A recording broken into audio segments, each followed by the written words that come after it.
My name is Elliot, and never in my wildest dreams did I imagine I'd end up in a situation like this. I've been married for 10 years to a woman I truly believed was the one for me. Her name is Linda, always confident, always sure of herself. She seemed like someone I could place all my trust in without second-guessing. But this past week turned my world upside down. Something shifted, something cracked. It all began on a calm Sunday evening during our typical family dinner. Her phone buzzed, interrupting the quiet moment. She glanced at the screen, and in an instant her whole demeanor changed. A radiant smile spread across her face, a kind I hadn't seen in years. That smile alone stirred something uneasy in me. She quickly locked the screen and set the phone down face first, but that expression had already etched itself into my memory. I tried to sound casual as I asked who it was. Inside, though, I could already feel the unease taking root. "It's just someone I used to know, nothing serious," she responded, barely meeting my eyes and fiddling with her napkin. Her tone seemed composed, yet there was something just beneath the surface, something that didn't sit right. As the days went by, Linda's behavior grew more peculiar. She became withdrawn, her attention drifting elsewhere as though her thoughts lived in another place. Her phone became a constant companion, and she would often excuse herself to take calls or send messages in private. Every time she returned, that same elusive smile was on her face. And with each one, the unease inside me grew stronger, more difficult to ignore. Then one evening, she broke the silence.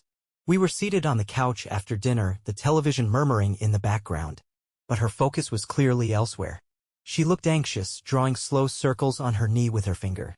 Eventually, she turned toward me, gently reached for my hand, and spoke in a quiet tone, "Elliot, there's something I need to say." My heart dropped. I felt the weight of her words before she even said them out loud.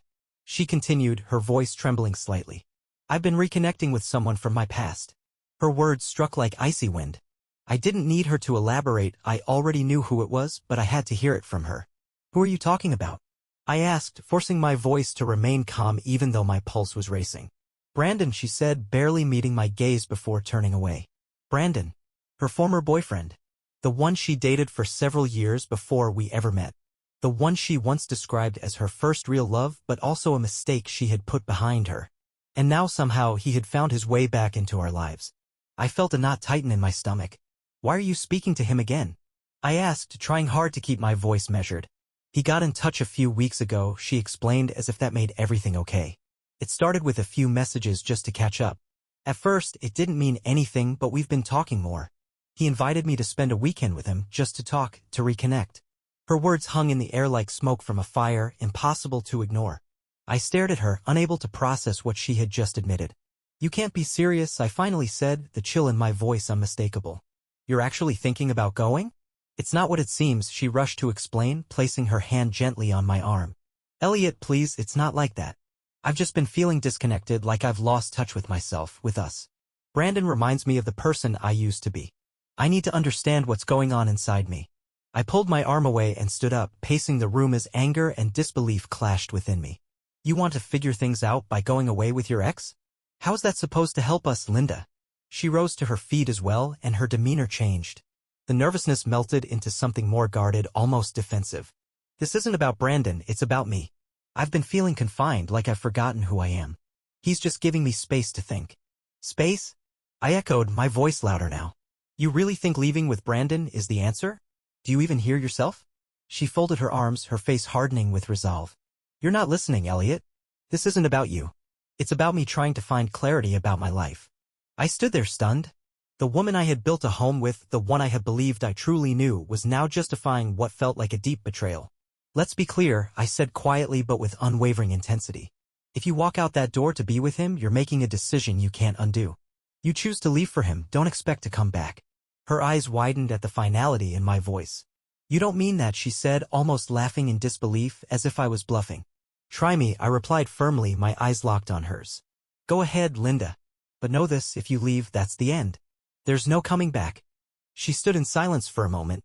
Her expression was a mix of doubt and defiance, like she was still weighing her options. But buried within her gaze was something else too, something that looked an awful lot like determination. "I need to think this through," she finally said, brushing past me and heading upstairs. I remained motionless, the gravity of the conversation settling over me like a heavy blanket. This wasn't some minor disagreement, it felt like a pivotal moment, a fork in the road. And though she hadn't said it outright, deep down I sensed where this was headed. The days that followed dragged on painfully. Linda barely acknowledged me and the atmosphere in the house was suffocating. Every second felt like I was tiptoeing over fragile ice, unsure when it might shatter. I kept up appearances, worked daily tasks, but inside I was falling apart. My thoughts kept circling back to our conversation, analyzing every phrase, every expression. Was she genuinely contemplating something more, or was my mind spinning tales? Linda seemed to grow more distant with each passing day. She was always glued to her phone, typing or scrolling. Whenever I walked in, she'd lock the screen quickly, pretending it was nothing. But I saw through it. It didn't take much effort to figure out who had her attention. Then, everything came to a head one Friday evening. I got home after a long week, completely worn out, only to find her in our bedroom, calmly packing a small duffel bag. She was folding a sweater with care when she looked up and saw me standing in the doorway. "Elliot," she began, her voice steady but tense, "I'm leaving." My stomach dropped. I had braced myself for this, but hearing the words spoken aloud hit like a punch. "So that's it?" I asked, trying to keep my composure. "You're really doing this?" She exhaled and placed the sweater into the bag. "I need to. For myself. For both of us. I need some clarity and I can't find it here." I stepped into the room, my chest tightening. "Clarity? What kind of clarity are you hoping to find, Linda? Do you honestly think a weekend with Brandon is going to give you the answers you're looking for?" "This isn't about Brandon," she shot back quickly, though the edge in her voice told another story. "It's about me figuring out who I am and what I truly want." I shook my head, incredulous. "And you believe running off with your ex is the right way to do that? Do you hear how that sounds?" She zipped the bag and finally turned to look at me. Her face was firm, but there was a trace of uncertainty in her eyes. "Elliot, this is my decision. I need you to respect it." I stared at her, overwhelmed by disbelief. The woman I had built a life with, trusted, loved, was choosing to walk out not just on me but on us. And for a weekend with someone she used to love? It felt surreal, like I had stepped into someone else's nightmare. "Fine," I said coldly. "But let me be absolutely clear. If you walk out that door, there's no coming back. Understand? This isn't something to play around with. This is our life." Her eyes widened slightly, caught off guard by the firmness in my tone. "You don't mean that," she said, her voice soft, almost pleading. "I mean every single word," I replied, stepping in closer. "If you go to him, then we're done. That's final." A thick silence followed. I could see her mind racing, weighing everything. A small part of me wished she'd change her mind, that she'd put the bag down and choose to stay. But I knew better. Her decision had already been made. "I'm sorry, Elliot," she whispered. "But I have to do this." With that, she picked up her bag, walked past me, and made her way to the door. I didn't follow. I didn't speak. I just stood there, frozen in place, as the sound of the front door shutting echoed through the quiet house. She was gone. As the door clicked shut behind her, the silence that settled over the house was deafening. It was as if all the warmth had been drained from the walls. I didn't move, just stood there, staring at the empty space where she had just been. Her absence hit me with a force I hadn't expected. Was it sadness? Betrayal? Anger? It felt like all three, wrapped together into a crushing weight that sat on my chest. I skipped dinner. I couldn't bring myself to sleep either. I ended up in the living room, sitting under the dim glow of a lamp, watching the shadows stretch across the walls while my mind raced. I replayed everything, each word she'd spoken, each moment of silence, each time she glanced away or quickly locked her phone. The signs had been there the whole time. I just hadn't wanted to acknowledge them. I convinced myself it was just a phase, a difficult patch we would get through. But I had been so wrong. The following morning brought an even colder sense of reality. I woke up in our bed alone. In the kitchen, a note sat on the counter. It wasn't an apology, nor did it offer any real explanation. It was just a short message saying she'd be back on Monday and that she hoped I'd understand. Understand? The nerve of that word made my blood boil. She expected me to stay here, waiting for her return, while she spent the weekend with the man she used to love? As if leaving the house could magically make everything right again. I just couldn't bear to stay inside. Every corner of the place felt like it was caving in on me. The silence was deafening, pressing on my chest like a weight I couldn't lift. I grabbed my keys and left, not even thinking about where I was headed. I didn't need a destination, just distance, something to help me breathe and maybe, just maybe, clear my mind. The sky mirrored how I felt inside, heavy, gray, and somber. I drove without purpose, letting the road unwind before me while the quiet hum of the engine kept me company. Hours passed like minutes, and before I realized it, I had ended up outside a small diner just beyond the town's edge. Linda and I used to come here in the early days, back when everything between us was simple and full of hope. The nostalgia hit me hard, an emotional punch to the gut that left me breathless. I ordered a coffee, more out of habit than desire, but it sat untouched as my thoughts swirled in a fog of emptiness. I couldn't focus on anything, not with that aching void consuming every part of me. As dusk slipped into evening, I knew I couldn't drive forever. Avoiding the house wouldn't solve anything, and sooner or later I had to face what was waiting there. Walking back through that door felt like stepping into a vacuum. The same silence, the same loneliness greeted me with open arms. It was unbearable. I dropped onto the couch, buried my face in my hands, and for the first time since Linda had left, the tears came freely. They weren't just born of sadness, they carried layers of anger, heartbreak, and a deep, relentless sense of betrayal. By the time Sunday rolled around, I was emotionally exhausted. I tried to distract myself by staying busy, washing dishes, folding laundry, wiping down counters, but nothing seemed to dull the pain. My thoughts kept drifting back to her. Was she with Brandon at that very moment, laughing, reliving old memories? Did she even think about me? About what her decision was doing to everything we'd built together? The questions spiraled endlessly, and I had no answers, only doubt. Late that evening, my phone lit up. A message from Linda. "Hey, just wanted to let you know I'll be home tomorrow morning. Hope we can talk then." Talk? What was left to discuss? She had already made her decision, and I had made mine. If she thought she could walk back in and pick up where we left off, she was mistaken. Still, despite every betrayal, a part of me wasn't ready to let go. I hated the part it made everything hurt even more. The idea that I still loved her even after this was unbearable. I didn't reply. I had no idea what to say. I just went to bed, though the night passed in restless silence. Morning came like any other, hollow and still. I sat in the kitchen, hands wrapped around a cold cup of coffee, watching the minutes crawl by. Every sound outside made my heart stutter. I was waiting for her car, for the door, for the moment that would change everything. Then I heard the crunch of tires on gravel. My chest tightened. It was just before noon. She had returned, just as she said she would. What would she say? What could she possibly say to make any of this right? I braced myself, heart thudding in my chest. The door opened, and in she walked, looking calm. Too calm. Her hair was neatly styled, her clothes unwrinkled. She didn't look like someone who had just shattered her marriage. Carrying her overnight bag, she smiled faintly when she saw me. "Good morning," she said in an offhand tone, like she was coming back from a casual trip. "Did you eat yet?" Her breezy demeanor sent a surge of anger through me. She moved toward the kitchen and started unpacking her bag, completely unbothered. I stood, my voice quiet but laced with steel. "That's it?" I asked. "You vanish for the weekend to spend time with your ex, and all you ask me is whether I had breakfast?" She paused mid-motion, then turned slowly and sighed. "Elliot, I needed some space to think. I didn't come back to start an argument." "An argument?" My tone sharpened as I rose from the chair. "Linda, this isn't a petty fight. This is our marriage. You left me to go spend time with Brandon, and now you're pretending like it's nothing?"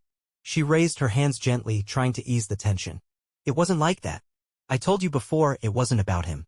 I needed to get away to clear my head." "Clear your head?" I repeated with a bitter laugh. "And did Brandon help you figure everything out? Did he provide the clarity you were searching for?" Her gaze darkened, and her voice carried an edge. "It wasn't like that," she insisted again. "I just needed to step away from it all. From you. From the house. Everything." The way she said "from you" hit like a blow to the chest. My voice trembled as I responded. "So I'm the problem? You couldn't work through things here, with me? You had to run to your ex for clarity?" She let out a groan and raked a hand through her hair. "Elliot, you're twisting my words. I didn't go there for some romantic escape. We just talked. That's it." He reminded me of who I used to be. Before all this. Before all this? My stomach knotted as I stared at her. "And what exactly do you mean by this, Linda?" She paused, her gaze falling to the ground. Silence thick between us. Then, in a voice so faint it barely registered, she confessed. "I feel like I'm suffocating, Elliot. It's like I've disappeared inside this life we created." The words cut deep, hanging in the air like shards of glass. Suffocating, that's how she described the life we had built together. The home we shared, the years spent side by side, the love that once felt unshakable. To her, it was all a kind of cage. Trying to steady my voice, I asked, "So what now? You've come back. You've had your moment of clarity. What happens to us?" She looked up then, and in her eyes I saw something genuine. Perhaps sorrow, perhaps guilt. "I'm not sure," she admitted softly. I'm still trying to understand everything myself. A bitter laugh escaped me as I shook my head. Still figuring it out? Linda, do you even realize the gravity of what you've done? You walked away from me. You left. You may not say it, but you picked him. And now you're here, saying you're uncertain. Her expression hardened, and her voice rose sharply. I didn't choose him. I chose me. For the first time, Elliot, I put myself first, and I won't apologize for that. Her declaration felt like the final blow. I stared at her, not in anger, but with a strange sense of peace. The choice had been made whether or not she would admit it, and now it was my turn to make one. All right, I said quietly. You've chosen yourself. Now, I'm choosing me. Her brow furrowed in confusion. What are you saying? I mean, you're right, I replied, stepping past her toward the staircase. You needed time to sort things out. Now I need time too. Elliot, wait, she called after me. But I didn't stop. I went upstairs, found my travel bag, and began to pack. For the first time in what felt like forever, I felt like I had control over something. Linda appeared at the bottom of the stairs, her expression clouded with worry and confusion. Elliot, what are you doing? She asked, her voice carrying a hint of fear. You can't just walk out. I didn't answer right away. I focused on folding a shirt, placing it carefully into the bag, trying to ignore the tightness in my chest. When I finally looked at her, my words came out colder than I'd intended. Why not? You did. She winced. That's not fair, she whispered. I came back, didn't I? I'm here now. We can still fix this. Fix this, I repeated as I zipped the bag. Linda, you don't abandon your husband to spend time with your ex and then return expecting everything to be normal again. That's not how this works. It wasn't like that, she insisted, stepping toward me. I've told you over and over, I didn't go to Brandon for what you think. I went because I needed space. I needed to breathe, to think. And you couldn't do that here? I snapped, my voice rising despite my effort to stay calm. You couldn't talk to me? The man you married? The one you vowed to stand by? She winced again but didn't retreat. I tried, Elliot, she said, her voice trembling. I tried so many times to talk to you, but you were always distracted, always busy. You think this is just on me? It's not. We both played a part in this. Her words stung, and deep down, I knew there was truth in them. I hadn't always been present. There were times I let work and other pressures take priority. Still, none of that excused what she had done. I swung the bag over my shoulder and started for the door. Please, Elliot, she said, stepping in my way. Don't go. Please don't walk out like this. I stopped and stared at her. The woman I had loved for more than 10 years, the one I had built dreams with, now felt like someone I no longer recognized. I'm not the one walking away, Linda, I said quietly. You already did. I moved past her and made my way downstairs, each step feeling heavier than the last. She followed close behind, desperation in her voice. Elliot, please, she pleaded. Stay. Just talk to me. We can still fix this, I know we can. At the front door, I turned to look at her. Tears streamed down her cheeks, and the sight should have broken me. But it didn't. Felt distant, almost surreal. Linda, I said with a steady voice. I told you what would happen if you left. I warned you, and you made your decision. Now, I'm making mine. Her hands trembled as she reached out, but I stepped away and opened the door. Where are you going? She asked, her voice cracking. I don't know, I replied honestly. But I need time too. Maybe then I'll figure out what I really want. With those words, I stepped outside and closed the door behind me. The chill in the air hit hard, but it brought a strange sense of release. For the first time in days, I felt like I could finally breathe. I drove with no destination in mind, just like I had the day she left. But this time, it wasn't about escaping the hurt. It was about facing it, letting it sink in completely. I retraced every moment in my mind, desperate to understand how everything had fallen apart. Was it my fault, or was it hers? Was it merely the natural drift of two people whose paths had quietly diverged? That question lingered as I found myself parked beside a secluded lake. The water was glassy, mirroring the dull gray sky overhead. I remained still, just watching the motionless surface, my thoughts tangled with questions that offered no clear answers. Was this something we could repair? More importantly, did I truly want to? After everything she had done, could I even find it in myself to trust her again?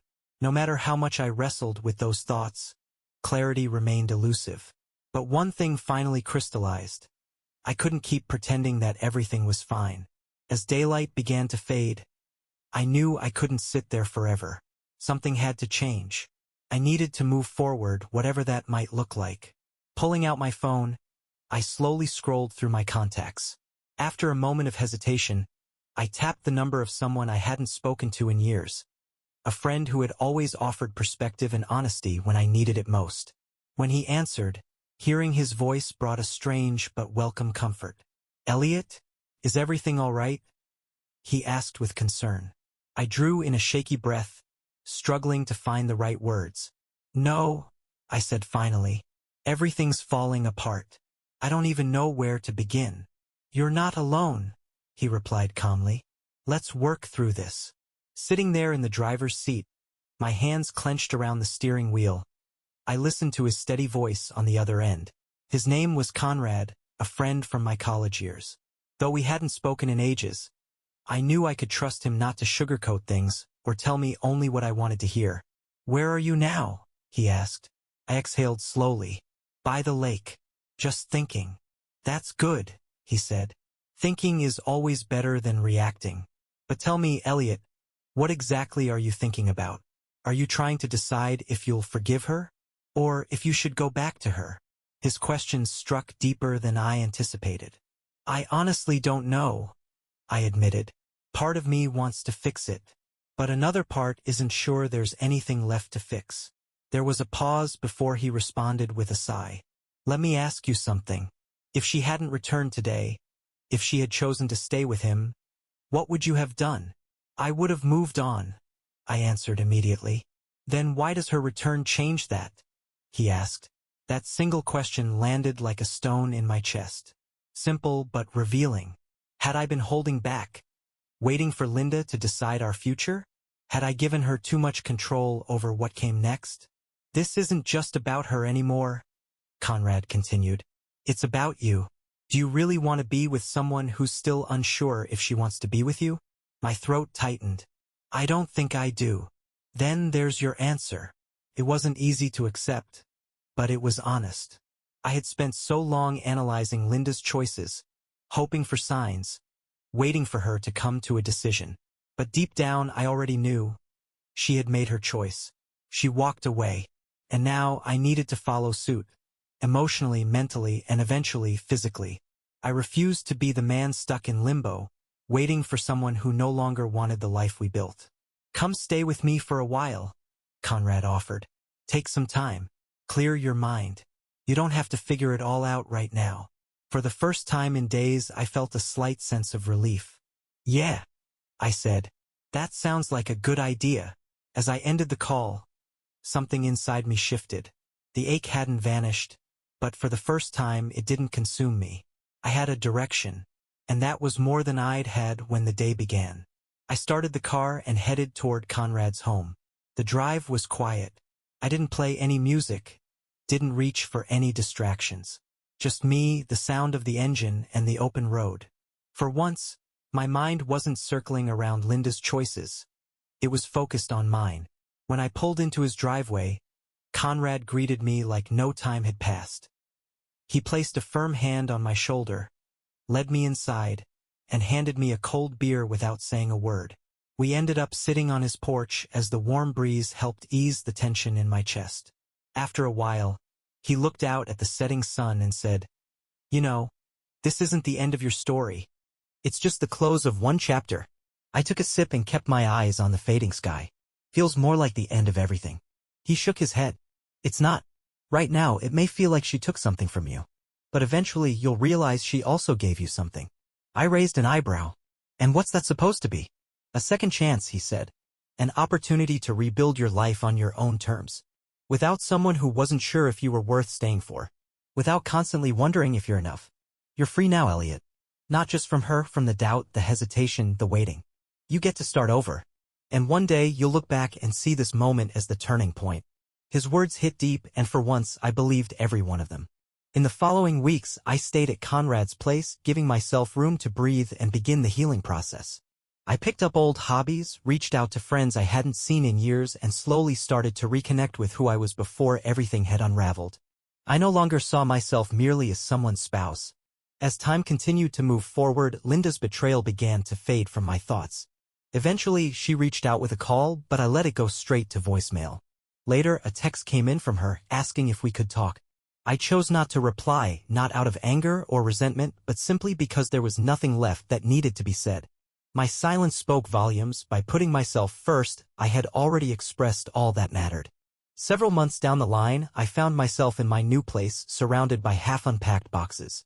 In a quiet moment, I noticed a smile forming on my face. It wasn't because a new love had entered my life. It wasn't because everything had magically fallen into place. It was because I felt calm, settled. For the first time in what felt like forever, I wasn't waiting around for happiness to appear. I was actively creating it on my own, and that was the most fulfilling feeling I could imagine.